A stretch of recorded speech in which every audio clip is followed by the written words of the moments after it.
Well, hello there, everyone, and welcome to this brand new episode of The Thrive Show. Yours truly here, Giovanna, Lady J. Ellison.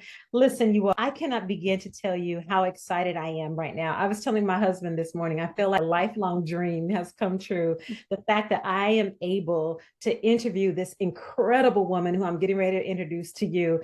She has left and is leaving and is in the process of doing so many amazing things with her life. But when you talk about legacy, when you talk about leadership, that is Michele Cushatt. Mm-hmm. This woman has been to me, God sent her in my life. And you know how some people just come into your life for a season and then other people come into your life to stay.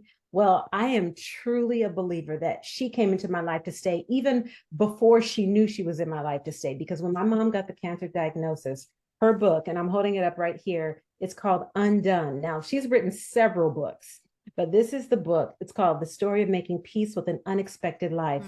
Oh, I listened to this book on Audible. I bought 2 copies of it because my first copy is so tattered up and torn and tears all over the pages.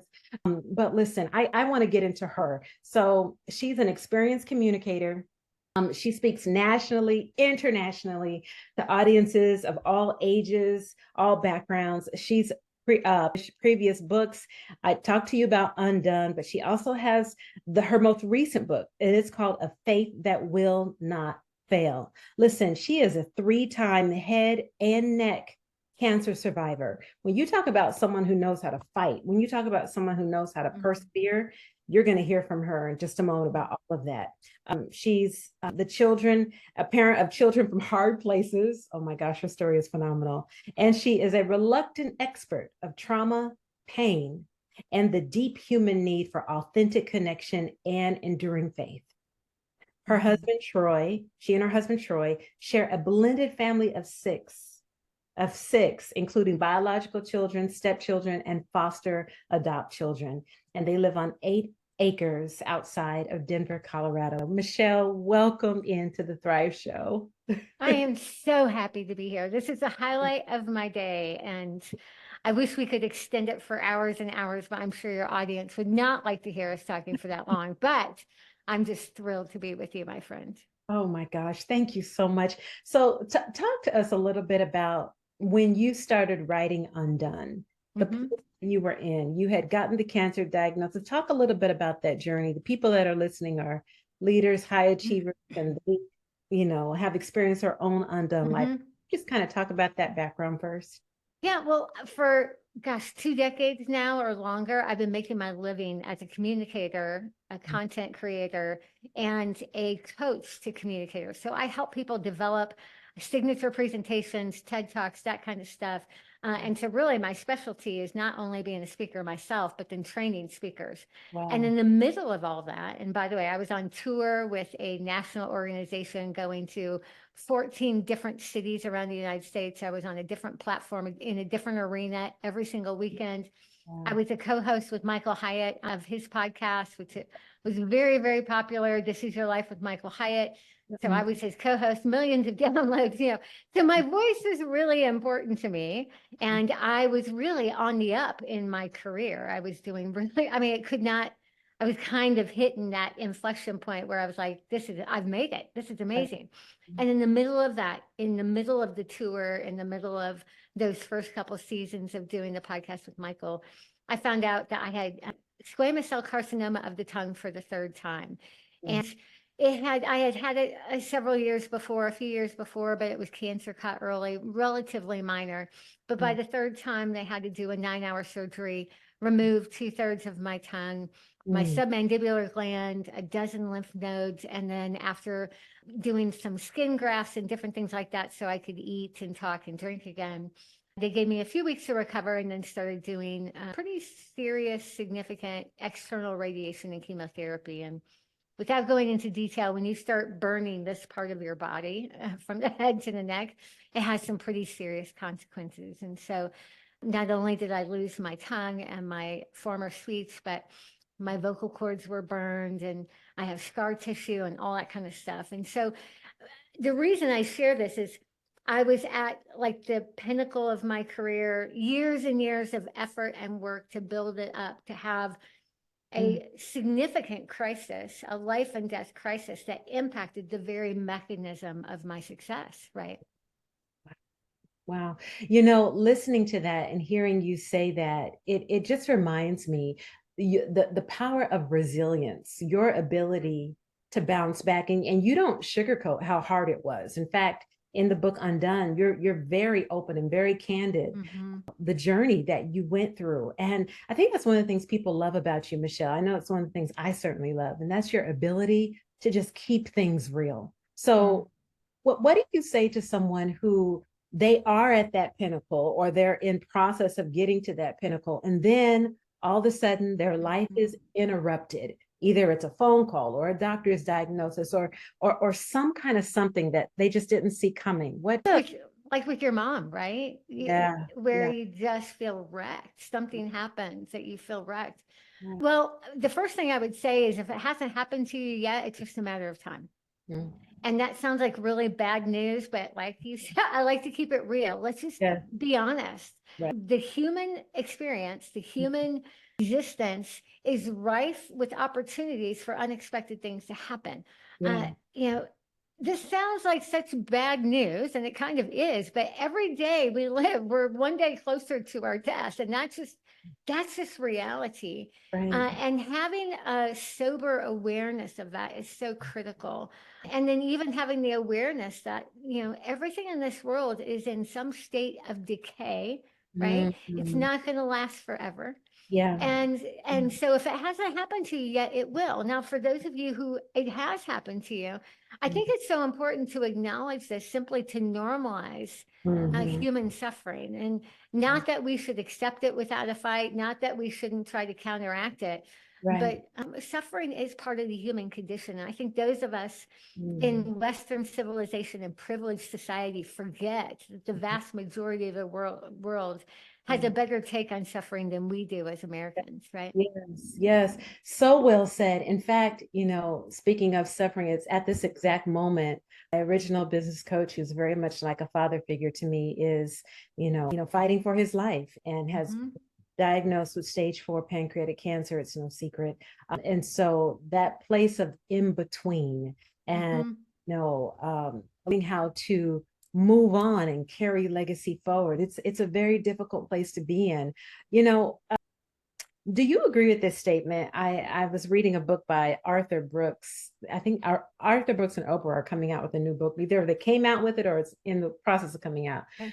The statement is this, and the topic is about happiness. Happiness is not the goal, and unhappiness is not the enemy. What do you think about that? That's interesting. Well, the first half of that, happiness is not the goal. I agree with that.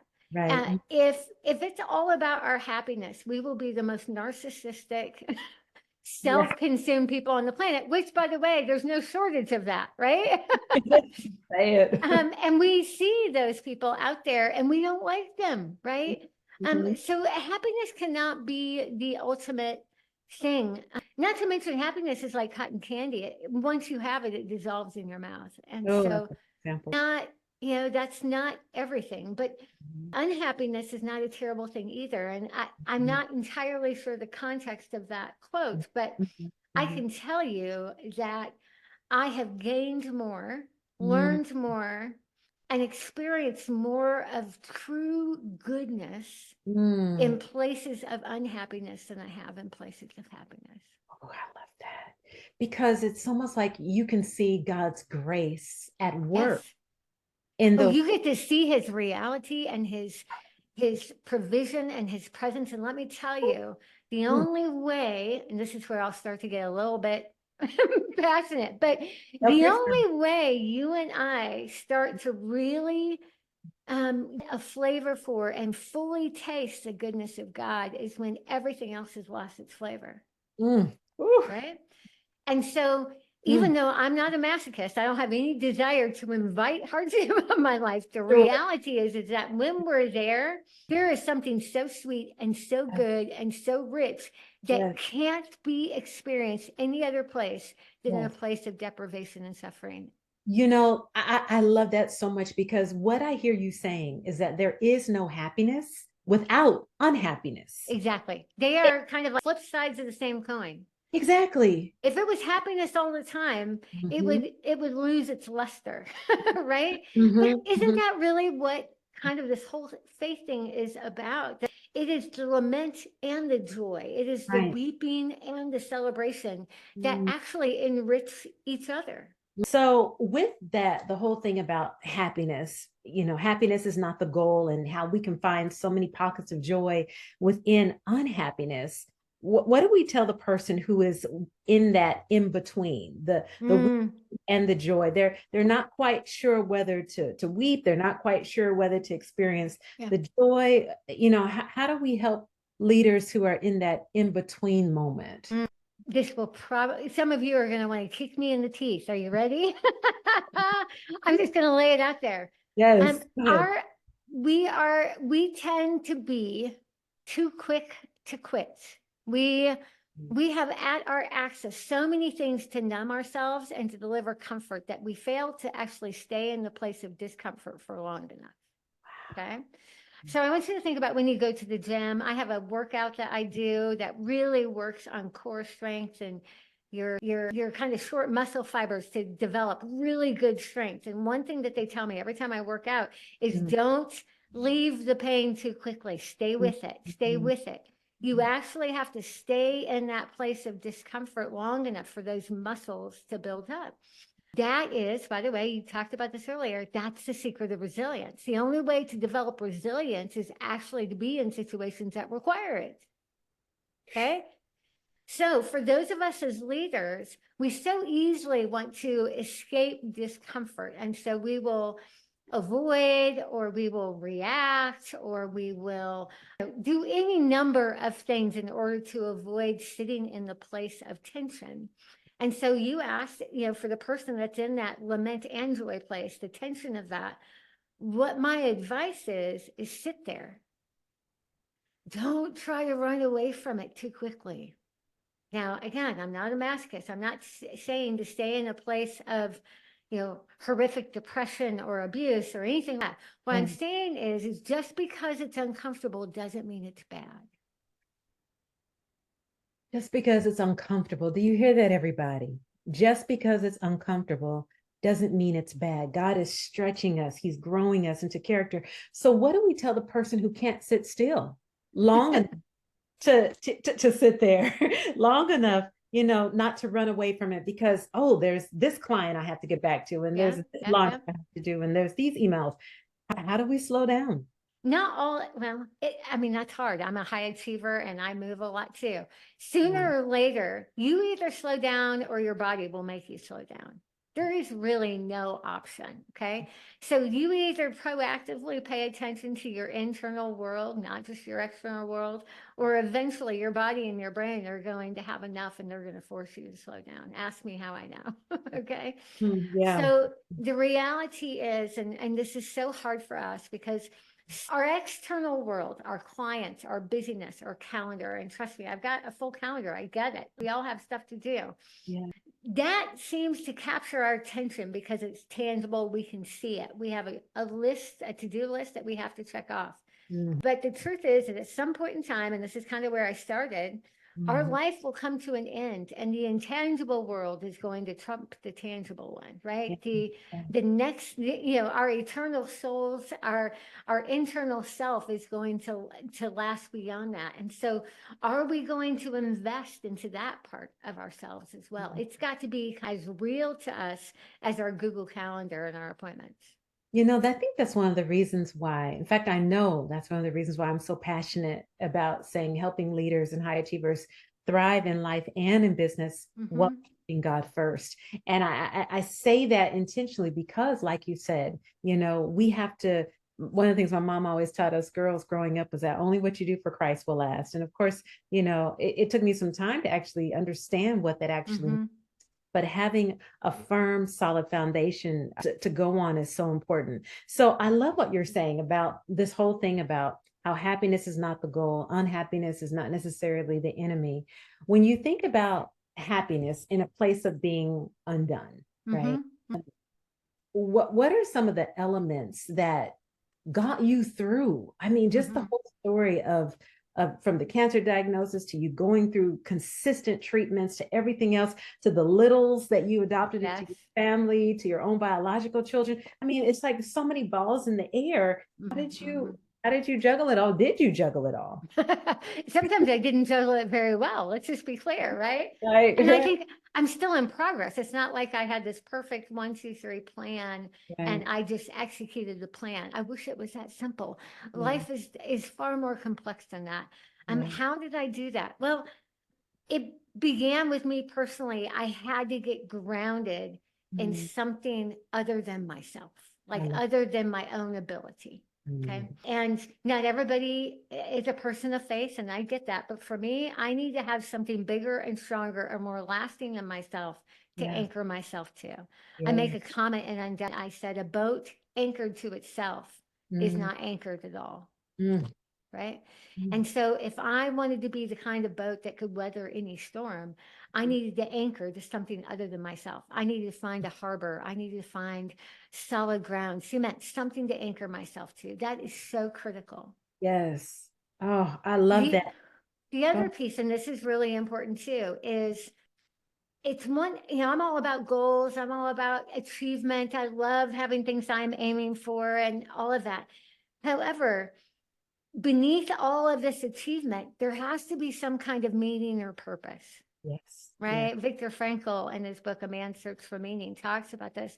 We have to have some kind of meaning or purpose Mm, that helps us weather the worst of life, whether it's in our professional life or our personal life or whatever.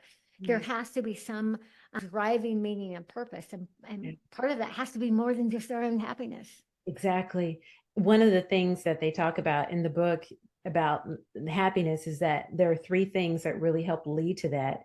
And one is enjoyment, the other is satisfaction, but the one of the main parts of that is meaning. You have Meaning. to do work that serves others and work that is meaningful. And I know that's one of the things that really makes the whole Miller family and Dan Miller Mm-hmm. stand out. And you, Michele, stand out because every book that I've read from you, and I have like 5 of your books on my bookshelf over here to my, and then I pulled out Undone, is it has meaning.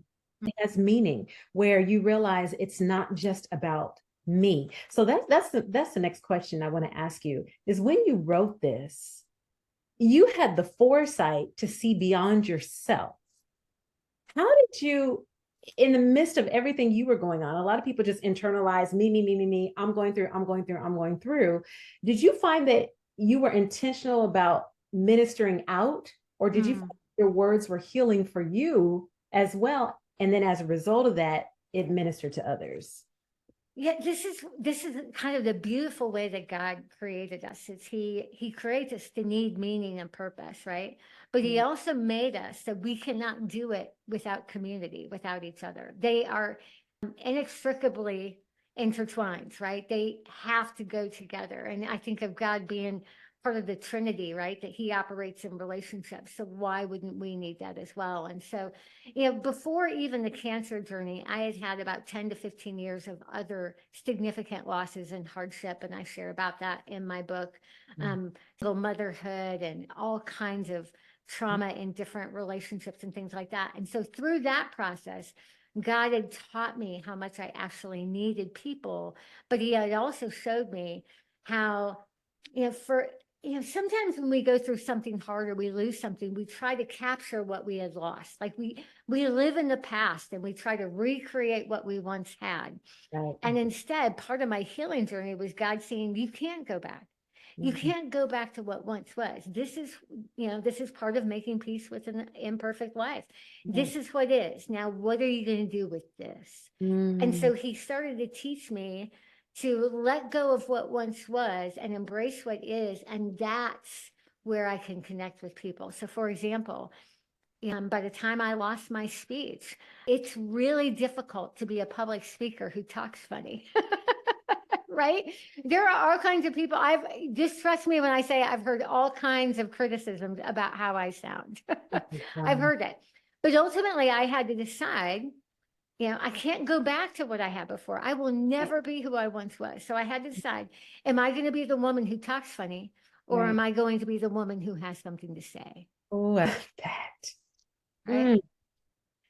And the woman who has something to say isn't trying to go back in time. She's embracing what is, all the scars, all the losses, all the wounds, all the pain. She's embracing it and saying, I'm going to be the woman who has something to say because I believe that I can connect from this place of woundedness with people far better than I could connect from a place of perfection. Okay, I'm dropping the mic. I'm dropping the mic drop. Michele, I have followed your journey.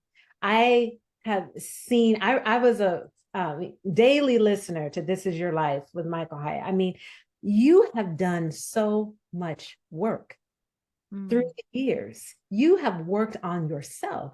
So someone who doesn't know your journey or has read Undone or doesn't know the story, they don't understand that history from for where you are now, for the way you're communicating now. My God, someone would say, wow, you really did go through that. I would have never known, because the way you communicate is as a woman who has something to say.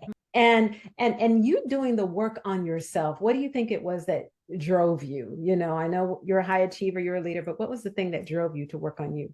Well, I would be remiss to say it's all my effort. I mean, at some level, and this is so true, I couldn't have achieved my way out of this kind of suffering. I was in a pretty big pit of loss. And so this is just a fact. So God, truly, it's his mercy and grace that rescued me. There's no way I could have just pulled myself up by my bootstraps and gotten here. So the majority of the heavy lifting was God's. Okay. So let's make that abundantly clear.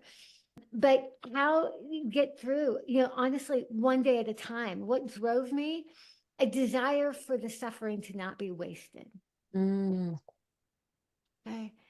And the truth of, I know what it's like to be in a place of pain and feel alone. And I was determined that to whoever was in front of me, whether it was through a podcast or a speaking event or a book or whatever, whoever was in front of me, that they would know that they are not alone.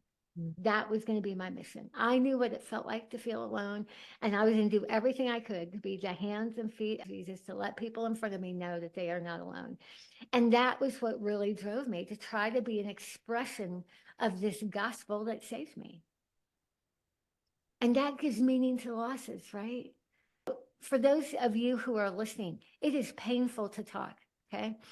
My monitor, I have a giant monitor in front of me, and there is so much spit on my monitor because talking is so difficult. Let's just be clear. Okay. It's not all of a sudden everything's better. I wake up every day and life is hard. It is hard. But I have belief in a God who wastes nothing. I also have a belief that leaders are made in suffering, not success. And I have a belief, a firm belief, that we are better when you and I walk out these hard places together. And those are the things that drive me right there. I just want all of us listening just to take a deep breath after you heard that. Go back and rewind what she just said, because that is what it's all about. Michele, I feel led, and I try to be sensitive to what the Spirit is asking. I feel led to ask you to pray for a leader who is watching right now, small business owner, someone who's just a driven, high achiever or wants to be a high achiever. I feel led to ask you to pray for those that feel alone and pray for those who desire that their suffering not be wasted. I love that, what you just said. Would you do that, please? I would be honored to.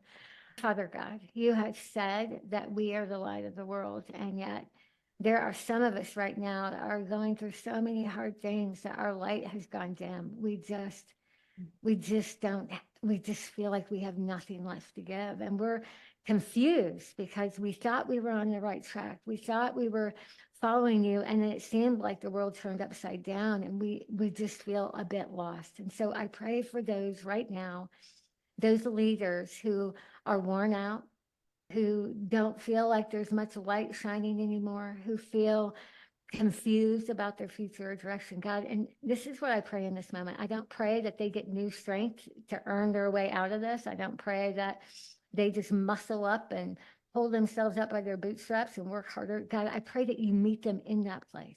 I pray that you meet them exactly where they are, God. It is your light that shines through us. It doesn't have to be our self-generated light. It is your light. And that's what makes us the light of the world. So I pray that you meet them there.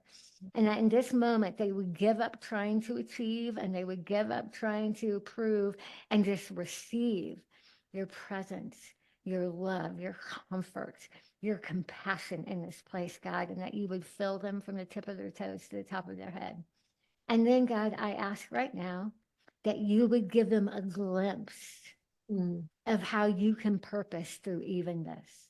Thank you. I pray that you give them just the slightest glimpse, vision of what you can do to make the impossible possible.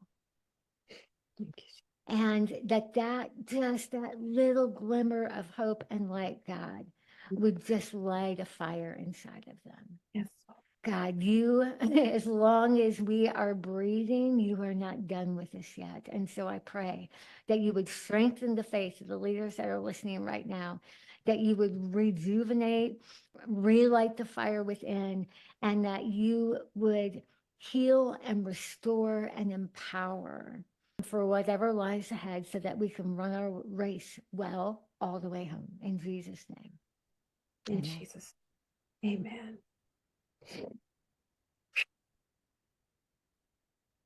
Listen, first of all, thank you. I don't know about you all, but Michele and I did not rehearse this. I did not send her a list of questions before this podcast interview. All of this is happening in real time. And that prayer that she prayed, I know I received from it. And my prayer is that you did as well. In fact, I know you did.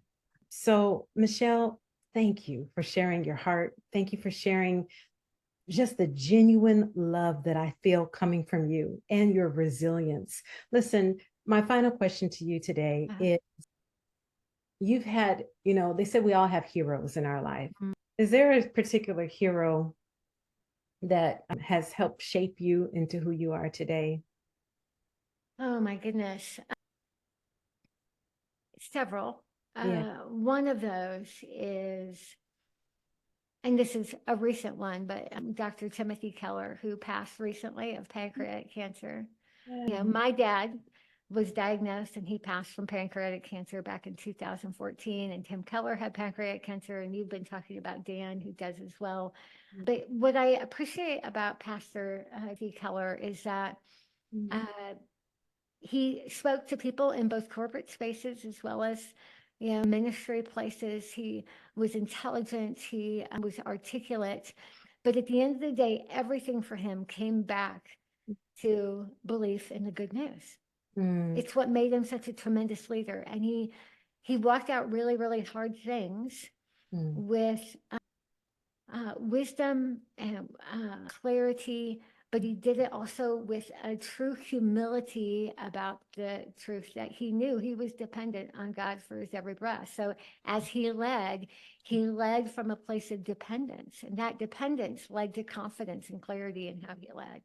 And even through circumstances that, he didn't ask for and didn't want. He didn't want to get a cancer diagnosis either. And so I think that he has been such a hero for me, because he was unafraid to deal with the questions that surround faith and suffering and leadership. But he also was dogged in his confidence in the gospel.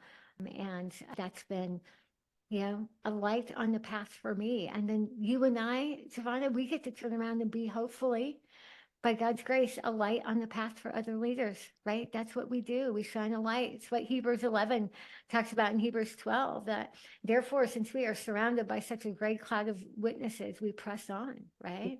Yes. And we become the runner that other people can follow, right? And we just do this all the way home. And that's what we get to do. That's what the privilege is. That's what leadership is all about, right? Oh my. Ladies and gentlemen, Michele Cushatt, we have had an unbelievable treat today.